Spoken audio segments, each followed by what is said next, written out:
A mai vendégünk Andrea Matteo Fontana, aki az Európai Unió nagykövete az Egyesült Arab Emírségekben. Nagykövet úr, köszönöm, hogy eljött. Szerintem kezdjük azzal, hogy mesél nekünk, mi is pontosan az ön szerepe itt az Emírségekben. Köszönöm, Jane, természetesen. 2013-ban nyitottuk meg az EU itteni küldöttségét. Szerettük volna szorosabbra fűzni az országgal való kapcsolatunkat. Itt amellett, hogy erősítsem az Unió és az Egyesült Arab Emírségek közötti kötődést, az a dolgom, hogy elmagyarázzam az itt élőknek, hogy mit is jelent az Európai Unió. Hogyan jellemezni ezt a kapcsolatot az Unió és az Emírségek között? Nos, a kapcsolat jelenleg jó, és szerintem egyre javul. Az az érdekünk, hogy minél több területen működjünk együtt az emírségekkel. Ez nagyon fontos. Az ország egyik legnagyobb kereskedelmi partnere vagyunk. Tavaly körülbelül 15 milliárd euró volt a forgalmunk. Ezzel benne vagyunk a top 3-ban. Nagyon fontos, hogy befektessünk az országba. Egyébként is sok itt az európai befektető, de érdemes erre úgy is nézni, mint tudás, illetve tapasztalat cserére az országgal. Gondolok itt a gazdasági diverzifikációra. Szerintem ez egy nagyon fontos szempont az Egyesült Arab Emírségek számára is, hiszen a gazdaságuk gyakorlatilag csak az olajra épül, és ezen szeretnénk változtatni. Kiemelte a kereskedelmet és a gazdaságot is, mint kulcsstratégiákat. Ezeket azonban a jelenlegi körülmények igencsak nehezítik. A pár hónapja kitört világjárvány mindannyiunkat érint.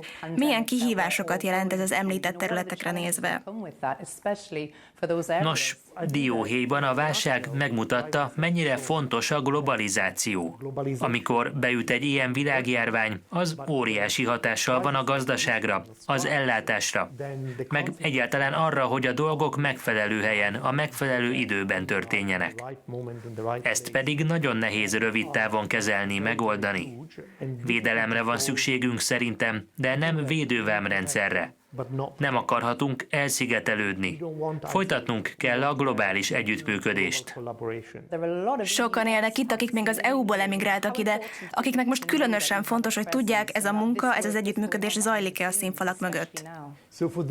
Ebből a szempontból az április egy nagyon terhelt időszak volt mindannyiunknak, különösen a kollégáknak a nagykövetségeknél.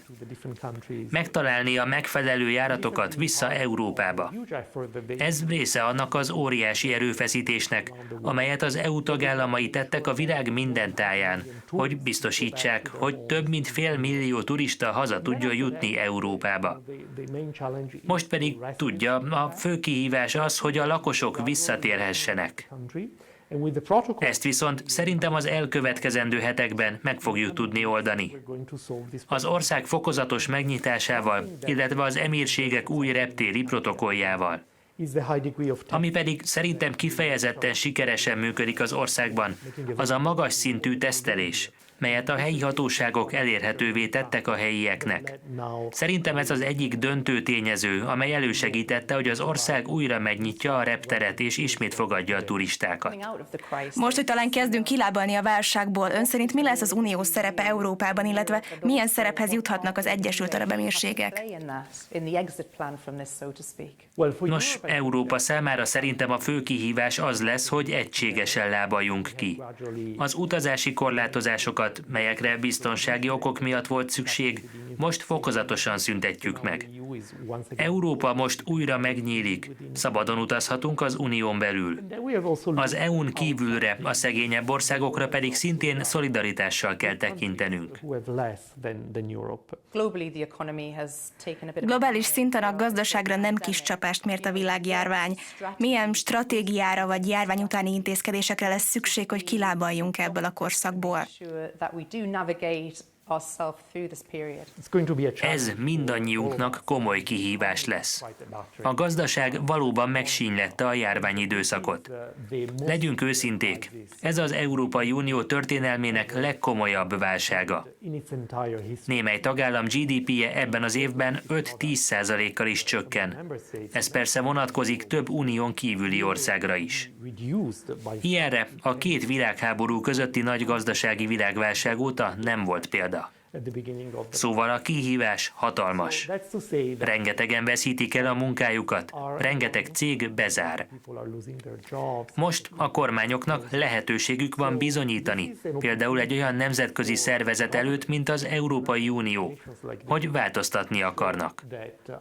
EU-s szinten most egy 750 milliárd eurós programjavaslatot hirdettünk. Ez egy fontos összeg, melyet a gazdaság helyreállítására használnánk fel a következő években. A javaslat azonban még mindig arra vár, hogy az összes tagállam elfogadja.